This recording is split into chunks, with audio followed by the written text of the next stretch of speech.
Welcome to Our Girl Relationships. We talk about the problems people face in their day to day lives. Let's start with the video.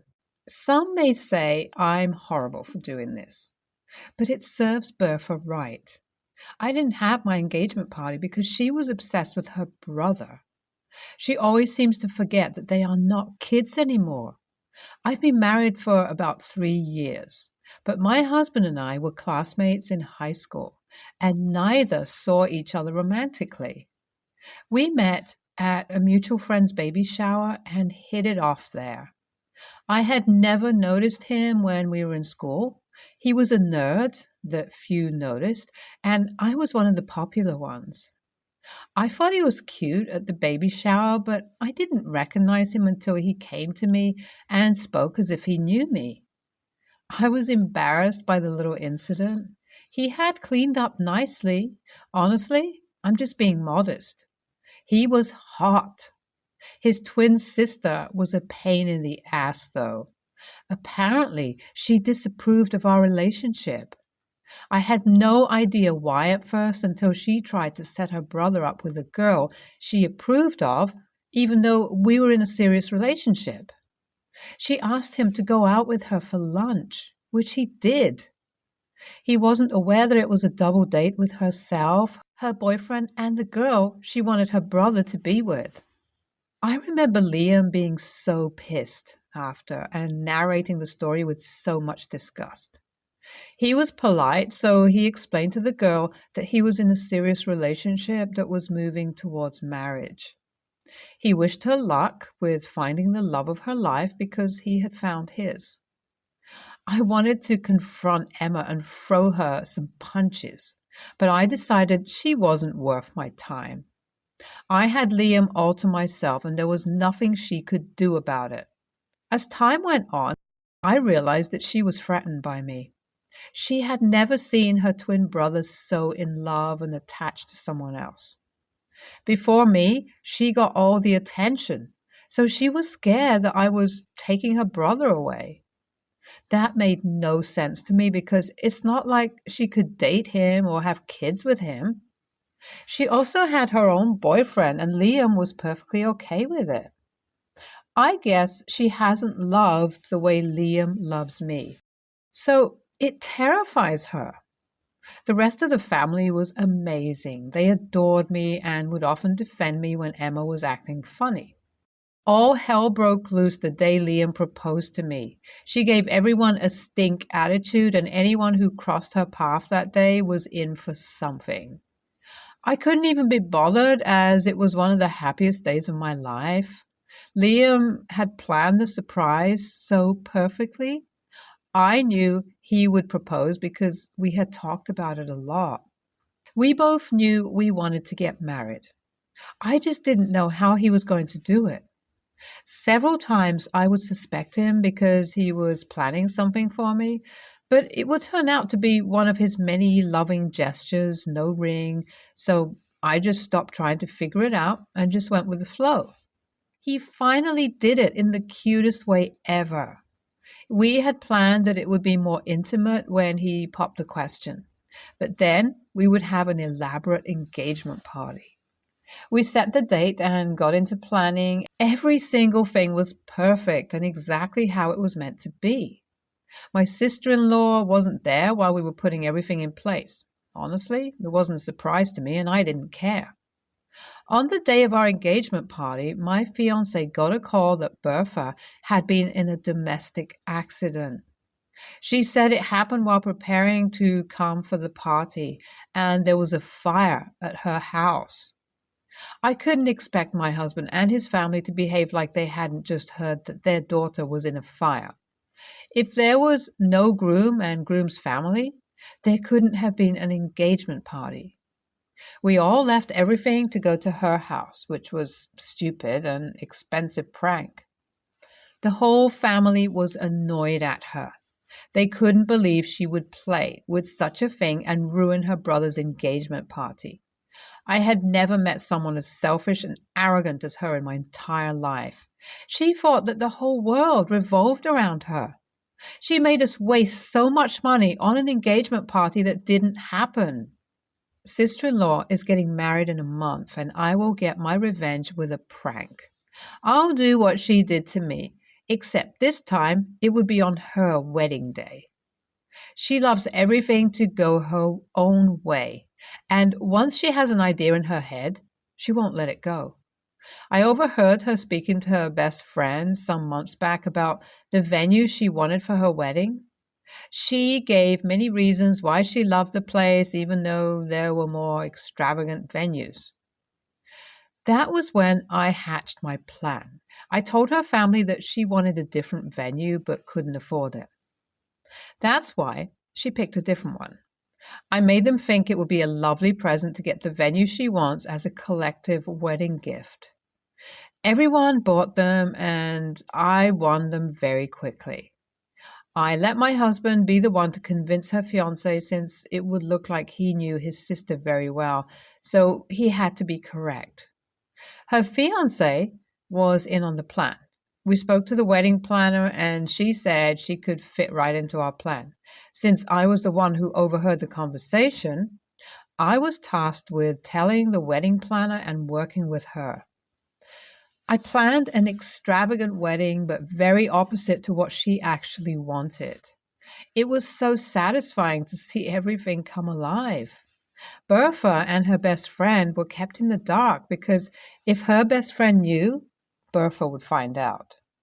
Planning has been going amazingly. At this point, I wonder if this is really revenge because it looks good. Only it's just not what Bertha wants at all. So I think she would be pissed. Well, I hope she is. We also moved the time 2 hours later so she could go to the venue and no one would be there. That's where my revenge really is. That time, when she feels like everything has fallen apart, she can't find her groom or any guests.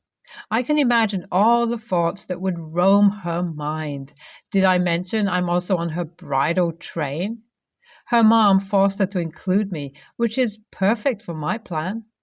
I'll see her reaction when she goes to the old venue. The wedding is in a few days, and all the guests have been informed of the venue. Her cake is different from what she wants and her decorations. I persuaded the event planner because she is our cousin, so this is a family affair, and she is rendering her services for free. No other event planner would have agreed to do this because they could get sued by the bride. I'm getting cold feet, but it's too late to back down now. I can't help but wonder what my husband and his family would do when they found out the truth. I was so consumed with giving her the opposite of what she wanted, so little Miss Perfect could get a taste of her own medicine.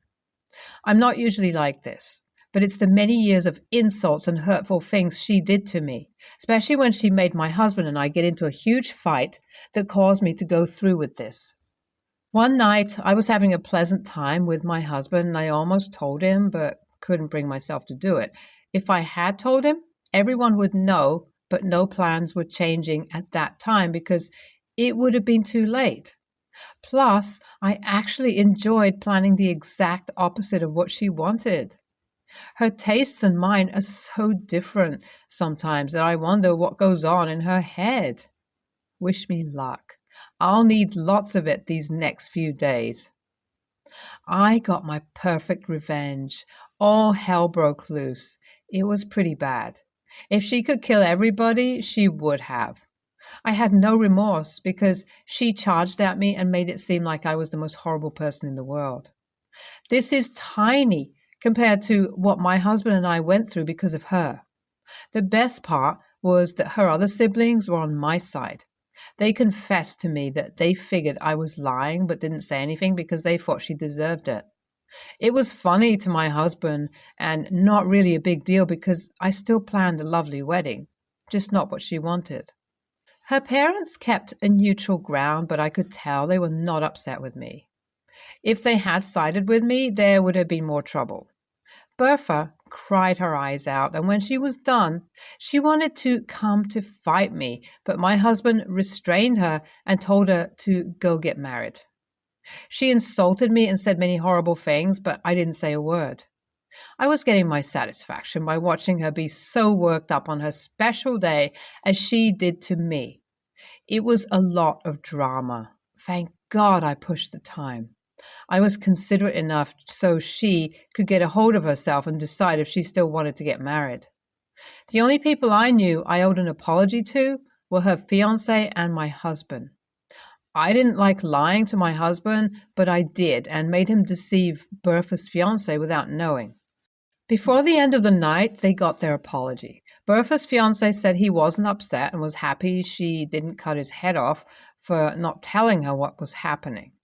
My husband couldn't believe I pulled it off. He teased that I had no bad bone in me, so he made a joke about him being sorry that he corrupted me because I could plan and execute my revenge. AIHA? Probably am, but I enjoyed every bit of it. YTA, I can't believe you would play with someone's wedding day like that. You just behaved like her. So stop complaining that she is this horrible person because you are like her too.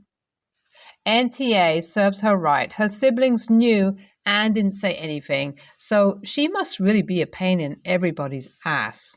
At least you still went through the trouble of planning a lovely wedding. If it were me, there would have been no wedding. I said what I said. NTA, I don't like girls who think they're entitled to their brother's love. I dated a guy who had a sister like her, so we broke up. He had to choose between his sister and me, and I guess our bond wasn't as strong as I had thought. My son, Ollie, is a senior and on ASB. They had organized a homecoming pep rally scheduled for this Friday. They've been preparing for a long time. There is a dance routine and a teacher versus student basketball game. Last week, Ollie tripped over a chair during the night and tore a ligament in his ankle. Obviously, he can't participate in the rally. They can't really continue with the program as planned with my son out. They really tried. The teacher in charge asked other seniors if they wanted to take my son's spot, but they declined because they didn't want to look stupid during a dance routine with 4 days prepped. That's when my 11-year-old son, Brian, said he wished he could take his brother's place. I thought about that and realized it was actually a good idea. He does a lot of gymnastics and picks up on choreography quickly. I had a talk with Ollie, who wasn't sure. I spoke to the teacher, who asked my son to do some of the choreography, and he impressed her. She said she would talk to the other students about Brian taking the spot of Ollie. The students thought the idea would be funny, and everyone agreed to it. My son would actually be paired with Ollie's girlfriend.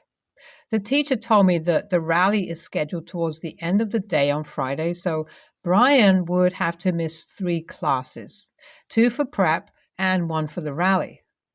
I spoke to 2 and they were fine with it. Whatever work they do on Friday can be made up on Monday.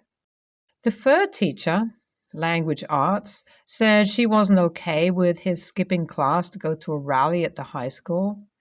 That's not a valid excuse to miss class, so she won't let him make up a test that she was going to schedule.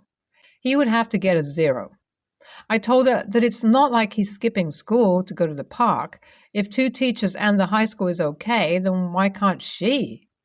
She said she doesn't play favorites. I told her it's not playing favorites. It's being reasonable. Would she have me just lie? She said, of course not, but that's her rule. I said, we'll leave it at that. I decided it wasn't worth this much drama, and my son getting a 0 on a test in the 6th grade wasn't going to ruin his life. I could be a dad dick and go over her head, but I won't. She did email me today and asked if I decided if my son was going to skip class to go to the high school rally. I replied he's skipping class because he has a doctor's appointment, so he'll make the test up per her rules. What is she going to do? Leave class to see if he's dancing in the rally? LOL. YTA, the teacher had a test assigned for that day, hence why the two other teachers allowing it has no bearing on whether the third teacher was unreasonable. Making up classwork, homework is nowhere near as intensive as trying to schedule a makeup test, date, time. All you did was teach your kid that it's okay to lie to get what you want and make other people's lives more difficult for the sake of your own personal gain. NTA, I'm not understanding this. If I want to take my child out of school for whatever reason, that's my right as a parent. End of discussion. OP, you gave courtesy heads up to the teachers. That's all that is needed. As long as the child is doing fine in classes, isn't on academic probation, nor does it facilitate any negative consequences, parental sound decision trumps any teacher, school, rights. Talk about overreach on the teacher. So this one is weird. My family hates me, but I feel like I did the right thing. Over a decade ago, my sister gave up custody of her 3 kids to their father. She was a drug addict, could care less about her children at that point in her life, and wanted no responsibility to them whatsoever. So when her ex divorced her, she willingly signed away all parental rights and spiraled out of control. 3 years ago, she hit rock bottom, got her life back together and remarried and has a child. Since then, she has been trying her hardest to reconnect with her other children, with no success at all. None of them wants anything to do with her. They have blocked her on all communication avenues and have made it very, very clear she is not welcome in their lives. The thing my family and sister didn't know is that I have been in their lives for a little over 5 years. One of them reached out to me wanting to reconnect with someone they remembered being kind to them from their mother's side of the family, and from there, I have become what I hope is a good uncle to them. I am very friendly with my ex-brother-in-law, and I will go and visit them at least twice a year for a week or 2. At their request, I have kept this secret from my family, as many of them are just as stable as my sister is, unfortunately. Somehow, my sister learned of this recently and all hell broke loose. My family has turned on me, declaring me evil and the biggest a-hole on the planet for not playing mediator and leaking information to them about the state of my sister's kids. My sister now believes I have been poisoning the well and further ruining any chances she has at reconnecting with her kids. On the other hand, this was their wish.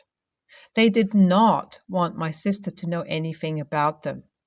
On the other hand, I can see how much my sister hurts by how the situation currently is. I do believe she loves them with all her heart and wants to make things right. So I've reached a moral dilemma. I do want to add one thing in quickly. Even with what is going on, I have no plans to try and get my sister into contact with her disowned children. I am going to respect their wishes until they themselves decide otherwise. I will not try to convince them she has changed, as I feel that is not my battle to wage. NTA. Your family wants someone to blame because they cannot face the reality that the relationship between your sister and her kids was irrevocably ruptured because of what she did, and there's no way she can get it back. But you have been in contact with the kids, so you know that both of these things are true, correct? Then you know that your intervention would have made 0 difference. They still would have refused any contact with your sister. They just also wouldn't have a kind uncle in their lives. Tell your family that the choice was never between you and your sister. It was between you and the kids' lives and nobody from their mother's side of the family in their lives. And if these relatives of yours weren't so selfish, they would be grateful that you'd been in a position to make sure the kids were doing okay. NTA. You're being a good uncle and you are under no obligation to give information about your sister's former children to her. considering the state they last saw her in. I think at this point, if you honestly feel like your sister is better and like it would be good for the kids, her to communicate, you should express that sentiment to the kids and ex brother in law. That said, I'm a little suspicious that your sister's first reaction was rage rather than seeing the amazing opportunity presented to her. That there's someone in her kids' lives that they trust who could set the foundation for her at least speaking to them again. It's up to you how to play it, but as long as you're doing whatever is best for the kids, you're NTA. NTA, the only problem I have with your story is the following. So I've reached a moral dilemma. Not to my mind. You've been a good uncle to children who needed it. Furthermore, you've done this on their terms. As the child of addicts myself, I know those kids went through hell and back. You show them that you respect their wishes and that you are someone they can trust. My suggestion, let the kids and or brother-in-law know that the mother is now aware of the relationship you have with them.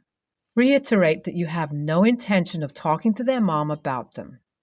Toxic families like yours and mine can't stand to see others have pretty shiny things. In their case, a healthy relationship outside their control. I wouldn't be surprised if one of your family members tried to alienate you from those kids with lies.